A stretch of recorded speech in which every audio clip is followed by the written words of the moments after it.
France Info.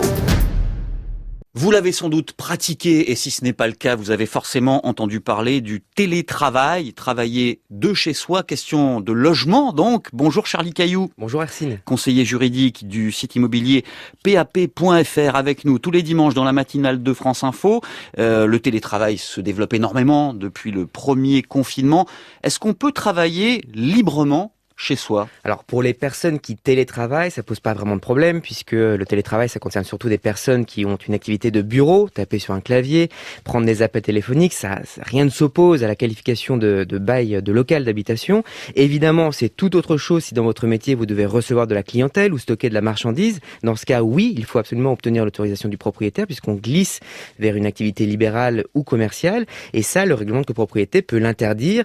Les va-et-vient des clients dans les parties communes, l'utilisation de l'ascenseur, les dégradations, tout ça, ça peut gêner les autres occupants de l'immeuble. Est-ce qu'il faut souscrire une assurance particulière pour télétravailler? Alors non, en principe, le salarié n'a pas à souscrire d'assurance particulière pour le télétravail. L'assurance multirisque habitation couvre les risques immobiliers, même pendant le télétravail, mais par sécurité, il vaut mieux signaler à son assurance que l'on va télétravailler. Votre entreprise peut vous imposer de fournir la preuve de l'assurance. Alors un cas concret, mon entreprise me fournit du matériel pour travailler de chez moi. Ce matériel est dégradé, un dégât des eaux, volé à la suite d'un cambriolage. Qu'est-ce qui se passe? L'entreprise doit souscrire une assurance multirisque professionnelle pour l'ordinateur et le téléphone qu'elle met à votre disposition. Si ces équipements subissent un sinistre, eh bien c'est cette assurance qui couvrira.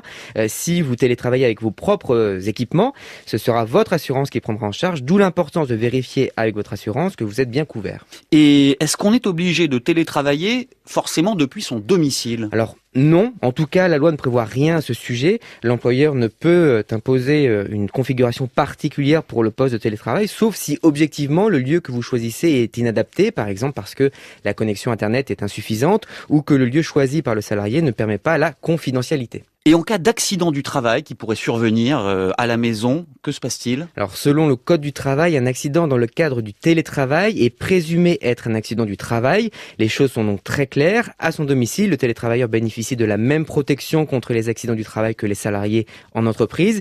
Si le salarié se blesse chez lui dans le cadre du télétravail, dans l'activité et les horaires qui ont été définis, eh bien il sera pris en charge comme si l'incident était arrivé au bureau. Les droits et les devoirs du télétravailleur que vous êtes peut-être, vous qui nous écoutez, c'est à retrouver sur franceinfo.fr et l'appli Radio France avec Charlie Cailloux, conseiller juridique du site immobilier PAP.fr.